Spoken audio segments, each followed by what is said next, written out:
Welcome to Memoirs of a Fitness Trainer podcast. My name is Tyler. Today we have me and our co-host Aaron are going to be talking about small group fitness training. Finding time to train clients in the gym can be hard. With so little time slots available, it can be more beneficial to build a small group training program to fit more people within an hour. If you're finding it hard and you're trying to figure out how to build a six-figure income at the small group training, this episode is going to help you do that. So let's start it off. Aaron, how you doing, man? I heard you just got a sleeve. I just got partial, yeah. A quarter of my sleeve done. Was terrible pain, but all over with now, so glad to be with y'all. But yeah, man, I'm on board with this type of small group training. I think it can be huge in many different ways to help build your brand and your business. Building a gym, building in a profile is all about building a community. And so the way to do that is to get people to interact with each other, which usually does stem from your group fitness classes. Yeah. Let's put a definition around like small groups so you and I can kind of get on the same track. Like what to you when you hear small group training, what's the head count in your mind?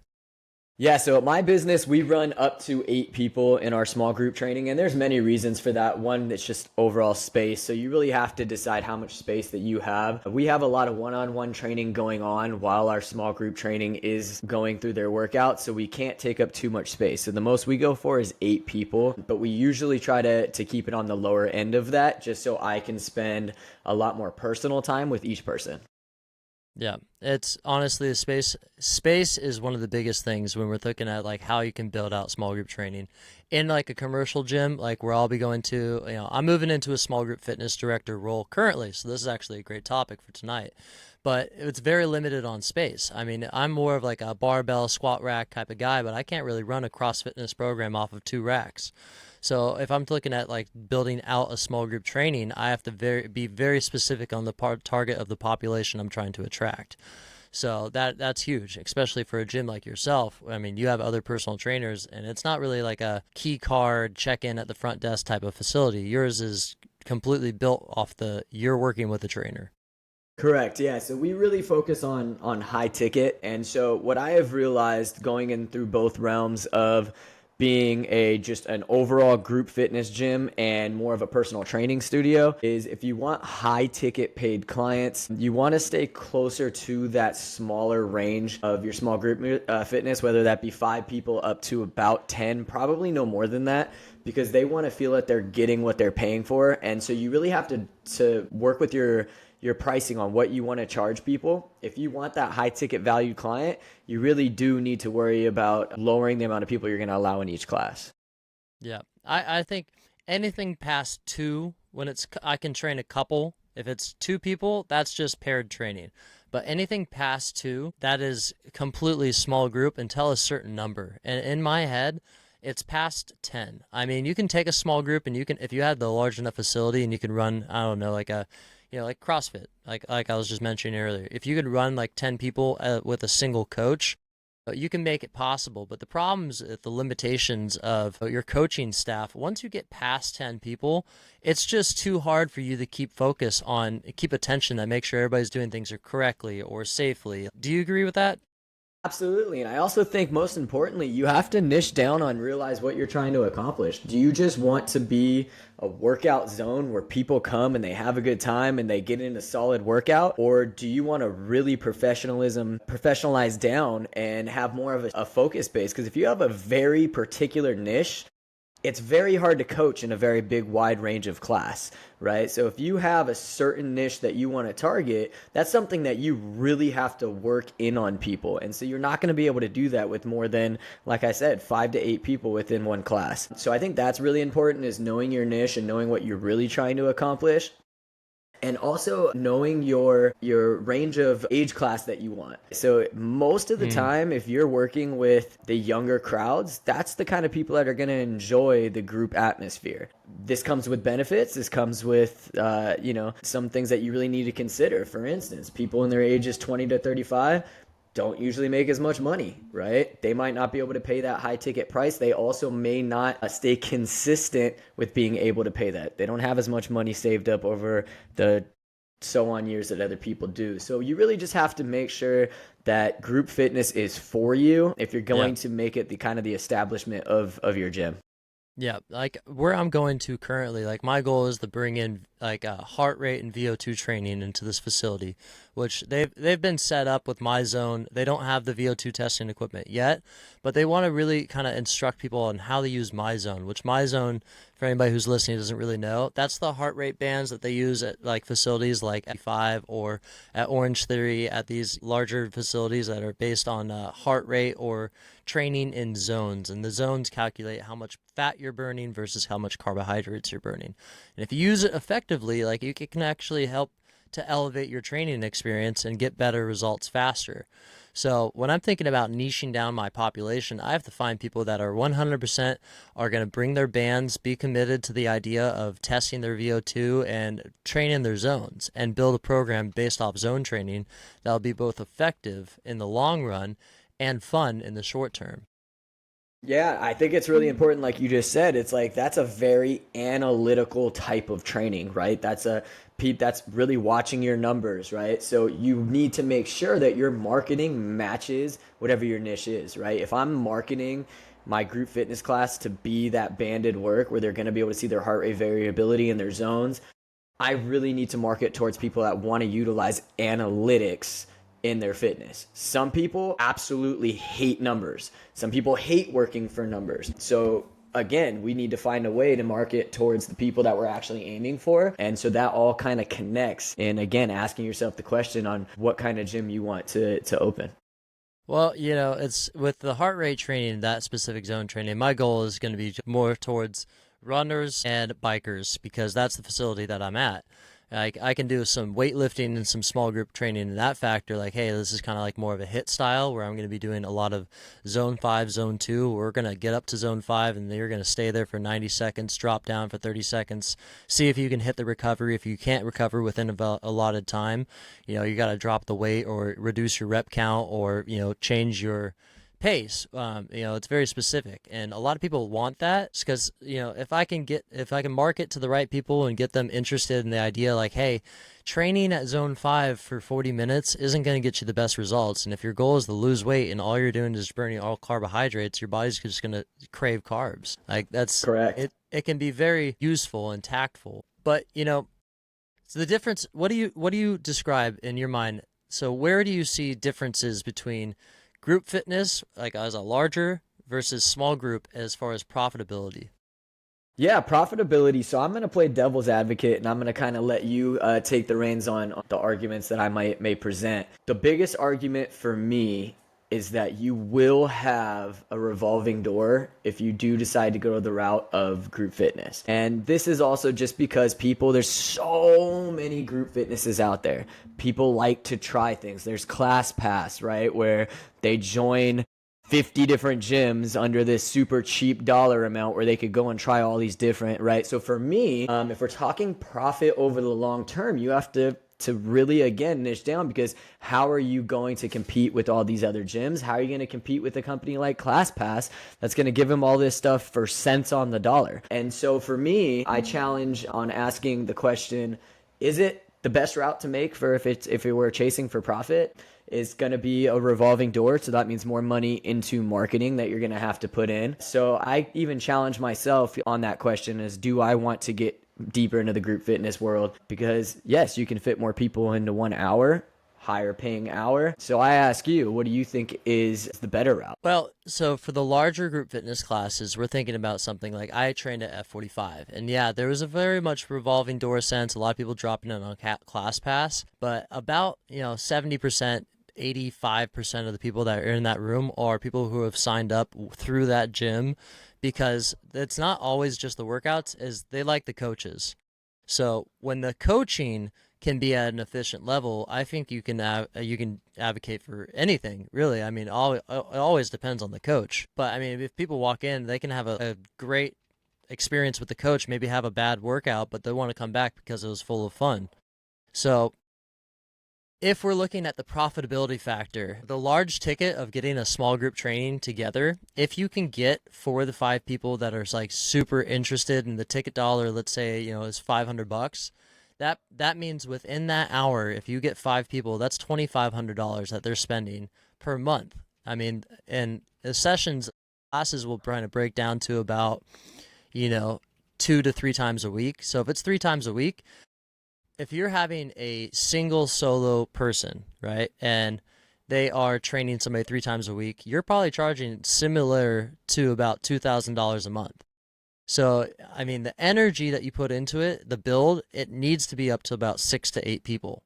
That's where it becomes like the big money market. And if you can get 6 to 8 people who love your training, who would like to do personal training, but 1,500 is a little bit too much, but they're willing to spend five, and you keep their interest and you build goals for them, those people will be with you for a lifetime.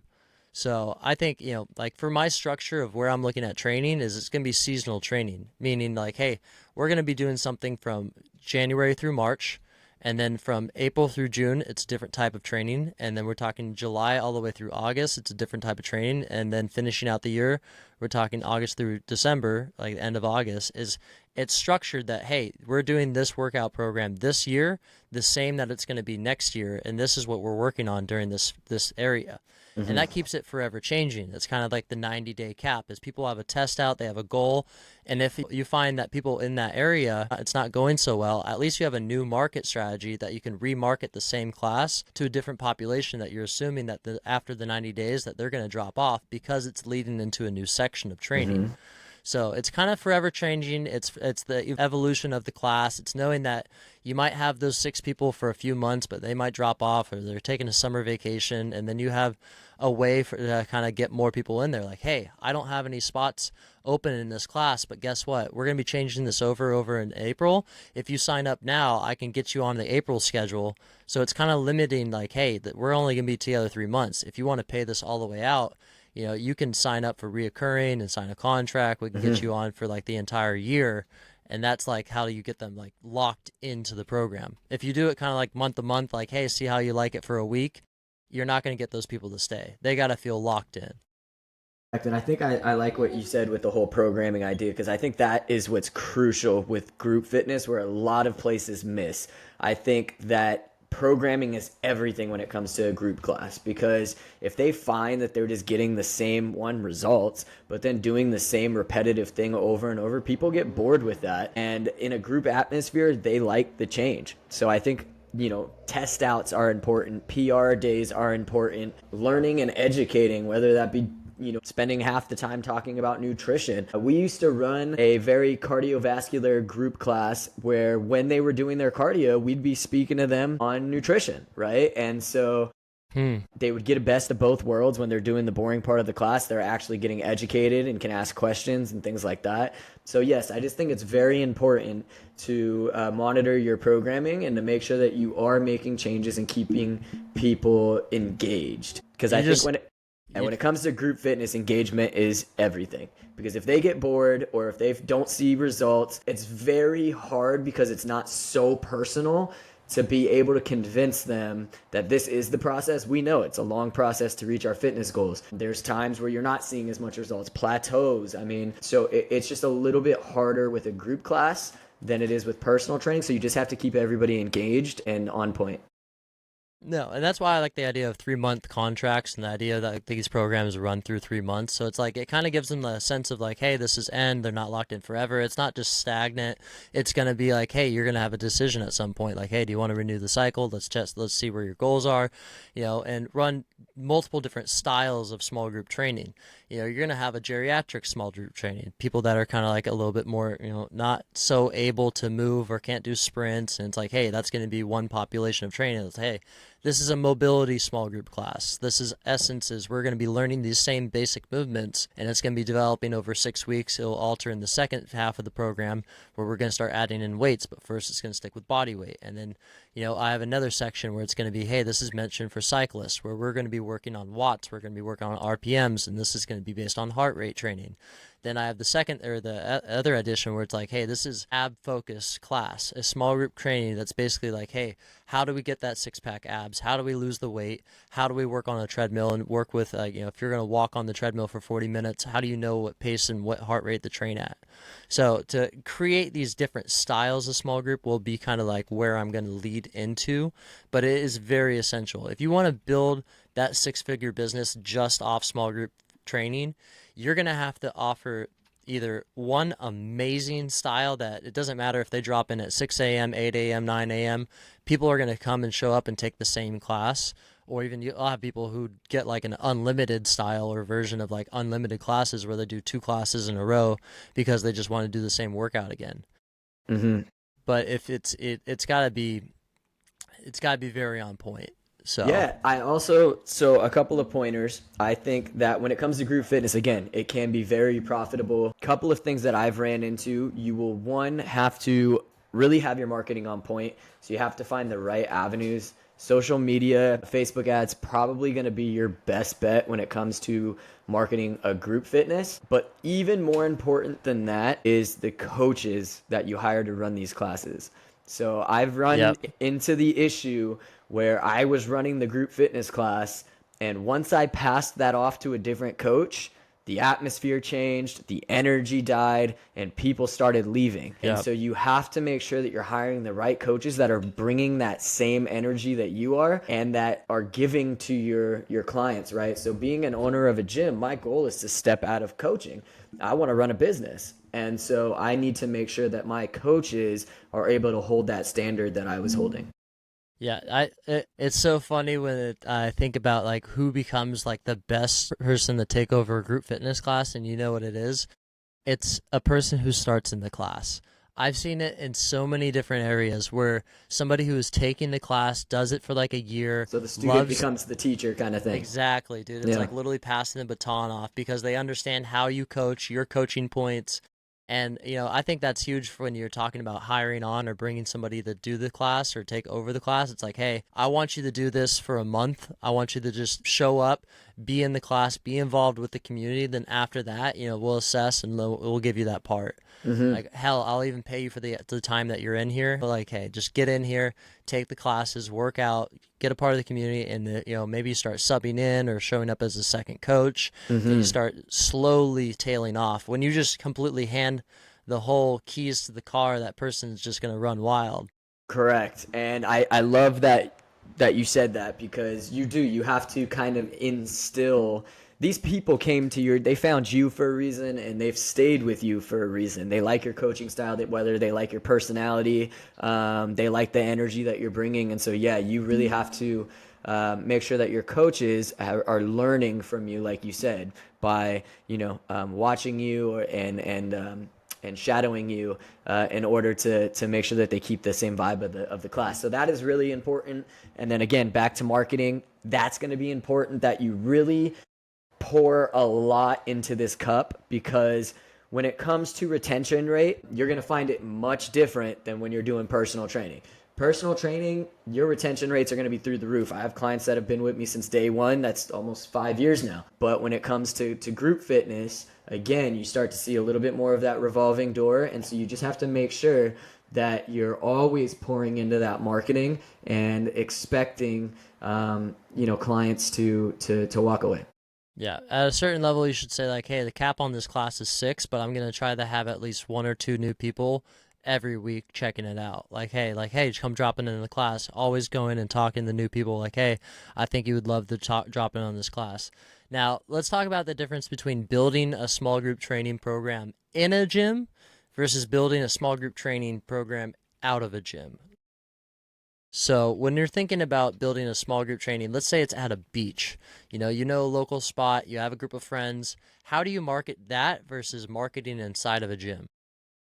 Yeah, so there's a lot of tools out there these days. There's apps and things. So whenever I first started my gym, that's actually how I started. I was like, okay, how can I reach the masses without bringing them directly to my location? Okay, I'm going to start a beach workout. And so I started at the beach with a couple of people that I've told, and then things like Meetup, the app Meetup was a great route. I just posted on there the free workout on the beach. And then as you start to get more and more people, okay, well now you can add some value to it and start putting some price dollars to your time, right? Now all of a sudden it's a $10 class or a $20 class. And then, so if you're doing it on the beach, there's things like that. You can go through Meetup, and then that becomes a word of mouth. In a gym, a lot of the times, actually, it was my one-on-one clients. that couldn't necessarily afford as much one-on-one as I recommended. If I told them, hey, based off of your goal, I want you to do 3 or 4 times a week. Okay, well, we know with personal training, that's a very high value ticket. So if they couldn't do that, I would split them up. All right, well, let's go 2 days personal training where we can work on your movement patterns and kind of get the foundation built, and 2 days of group fitness training, right? So that way we can utilize those movement patterns at a much cheaper value. So in a gym, it was a lot of using my own clientele that I already had to try and build the camaraderie of the group fitness. But Facebook again, so when you have a landing spot, right? When you have a venue to train out of, you really want to spend most of your marketing on ads, right? Ads is going to be your best bet, whether that be on social media, on Facebook, on Instagram, whatever it may be. This is where you're going to see the most value. Yep. I mean, if you're in a club and you're at an area where they already have an Instagram page, one of the biggest tools I could see is when you're recording people in those classes, because people in those classes, they have friends that are at the gym, and when they say like, "Oh my God, I was on the page," like they'll send it to their friends, they'll share it on their story, then their friends see it on their story, and they go, "Wow, that's cool." So even like the easy way of just doing the free marketing strategy is even just the record while you're in these classes. Like let people know like, hey, like Yeah. I'm going to be recording you in these classes. Like I'm going to be posting your results. Like this is going to be like a And very public 100%, way. and with what he's saying, make sure you tag those people. Like social media is free marketing. If you tag that person, guess what? One, they feel good about themselves. Yeah. Two, they're going to fucking repost this. And so Yep. now all of their followers are going to be seeing on top of yours, right? So it's kind of like a domino effect. So why not utilize that free marketing? The other thing is I would always have a landing page, whether you're working in a gym or you're building a community outside of the gym. And what I mean by a landing page is a website or somewhere for these people. Let's say they see you on the social media, somewhere for them to go and look at what you're doing, right? What kind of community are they building? What kind of workouts do they do? Having a landing page gives them information that gets them to want to sign up and to get them to pick you over your competitors, right? So there, like I said, there is a million different group fitnesses out there. Why are these people going to pick you over all the other people? Well, it's because you have testimonies, you have evidence and final proof on your landing page that is going to show them that you're the place for them to go to. Yeah. I would say so one of the biggest failures which you talked about, like one of the biggest failures with small group fitness programs when you see them kind of die off is they're not continuing the marketing. Is they're not continuing to repost, they're not continuing to tag people, take new videos. They start with this energy, but you got to make some type of guidelines like, hey, every class you need to post at least 1 or 2 videos of each class. Just even if it's a quick post, even if it's just like, hey, a check-in or a funny video, or if you're really moving above and beyond, you can do a pre-post like, hey, this week guys, be ready to go, we're using kettlebells, it's going to be really exciting, I've got this person, they're going to be actually coming in as a sub for this class, they have a specialty in this, or hey, we're going to be doing boxing on Friday, it's a new small group training class we're trying to promote. I think it'd be really fun. Get people that are already drawn into your program to come into the new classes if you can get that going. Yeah, I think that, what you mentioned is always having that camaraderie and building that community. And when it comes to marketing, marketing should never sleep, right? Meaning just because you have a full class right now, you should be preparing for what's to come, right? Like you said, if you're running a 6-week program or 3-month program or whatever it may be, you need to be prepared for as soon as that program being done, you are already having a wave of people signing up for what's to come. If you wait till the day of that program ends, well, now you're starting at ground zero with what could be nobody in your classes. So you really want to make sure that marketing never sleeps and that you're finding the best avenues to market. Also, celebrating your clients, making them feel damn good about themselves inside of your classes. Like you said, posting them on social media. There's no bigger win for a client than getting a shout out on social media. They feel good about it. They see other people see it. So they're like, oh my God, there's nothing better than getting a shout out on social media. But celebrate your clients because it truly means everything. Your clients are going to be the best word of mouth that you'll ever get. If you can get a client to say one thing good about you, they talk to a friend. After a while, it's going to be after 4 or 5 times. Maybe it's 2 months. Their friend is finally seeing them on the post and like, hey, where do you do that class? They finally ask the question. And it's like, oh, I do it here. Like, oh, here, email or text Coach Tyler, Coach Aaron, get yourself in there. He'll get you set up. He's a great coach. The next step is like when you are advertising, let's say you do have a classes full and you're like, hey, I really can't take on any more people, but let me add you to the wait list. Like I'll have a wait list. All right, we've kind of gotten a lot of subjects talked about small group fitness training. Let's really narrow it down. Let's bring it to just the pros and cons. What are the pros and cons in your Yeah, mind? so again, I think that the pros is fitting way more people into 1 hour, which obviously is going to make your gym more money. It's going to be more profitable, and it's going to be able to help you sustain, obviously, the bills that you're paying in order to keep your doors open. So I think that's important. I also think the building of the community is huge. If you have a good camaraderie in your gym, people are bound to stay because they're having a good time with the people that they become really good friends with. So it almost feels like a home base for them more than just a gym. Cons, I believe that the marketing is going to cost you a whole lot more. You're going to always have to be marketing because that door will revolve. People will come, people will go, people will join ClassPass, which gives you as a gym owner, I mean, they tried to get a hold of me. You don't get jack shit from ClassPass. Like you make no money, literally. The only good thing about it is it brings traction to your doorstep. So I think that your marketing is going to have to be a little bit more on point and a little bit more expensive. And I think you're going to have to make sure you hire the right team.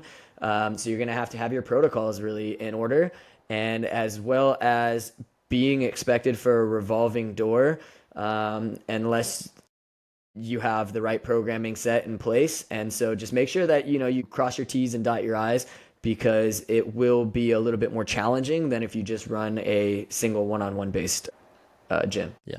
One of the biggest pros in my head is, when it comes to personal training, we think about when somebody cancels a training hour, you have an open hour. And that can be kind of like it could kill your mojo or kill your traction within a day. If you like somebody calls and like all of a sudden you have a free hour, it's kind of like I can either like use this time for kind of working on other businesses. If you're a business owner like yourself, I mean, you have a lot on your plate. Like, hey, I could use this hour for doing something else. But for somebody else who's in the gym, it's like I'm prepared. I'm ready for this client. They cancel that hour, and now it's like, okay, now what do I do? I can go Mm-hmm. talk to a few people. I can try to stir up some business, but it's kind of like it's a dampener. With small group training, that pro side is if you can get 4 or 6 people interested, if one person or 2 people don't show up, at least you still have a class. Your hour is filled, and you're going to still keep that momentum of your day. Con side to it that I see at the most for it is definitely the marketing. The marketing can be really tough. The outside of that is keeping people's interest and focus. So if you're just running the same workouts and your same style over a period of time, people are going to see that this isn't really developing me any past like a certain stage, or they'll take the skills that they've learned in your small group and they're going to walk out on their own. You still got to make it fun and interesting for people who are in there Mm-hmm. for 1 year, 2 years, 3 years. Those are the people that are going to Yeah, stay with and you let forever. me make this very clear, especially if you are opening up a gym or plan on opening up a gym. Make sure your contracts and your memberships, everything is intact with what's going to support you. Because just like Tyler said, if somebody cancels during a personal training hour, well, you better have the right contract in play where you're getting paid for that hour still, right? Or damn sure that if you have a group fitness based workout design for your gym, that is a membership based versus a class session check in, check out. Because if it is a membership based, every month you know what you can expect. But if you're going like you get an eight training package and they're gone for 2 weeks or something like that, it just becomes a mess, and you also are going to put yourself at risk because now you're playing catch up every single month with clients that are missing sessions. So just make sure that in your protocol, your contracts, everything that you're writing up, make sure you really have it dialed in to fit what's going to benefit you in the long run. And you better, again, if you have missing hours, if you're opening your own gym, you make sure that you're getting paid. Give yourself a 12-hour to 24-hour cancellation policy. because you're really going to hurt yourself if you don't. Yeah, I would go even addition to that is making sure that your contract is written out for 3 months. Like, hey, this is going to be on auto renewal. This is going to be your amount. And secondary, if they cancel within like 12 hours or on the day of, charge them a fee because you want to keep those people showing up. If they stop showing up, they're going to just cancel and they'll go to the front desk and call Accountability, in. right? I mean, But that's what we're here for.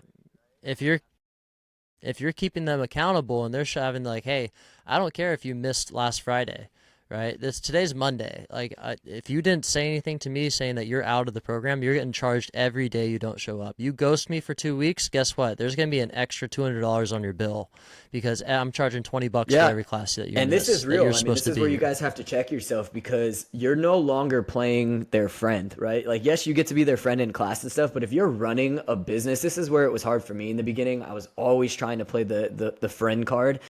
If you're running a business, like you need to make sure that you can keep your doors open and that these people are taking your business serious. Because I promise you, if you give an inch, they're going to take a mile, right? If you decide to give some leeway when it comes to fees or missed classes, payments, they're going to take a mile and you're really going to hurt yourself. And you're also going to attract that with your other members as well. Yep.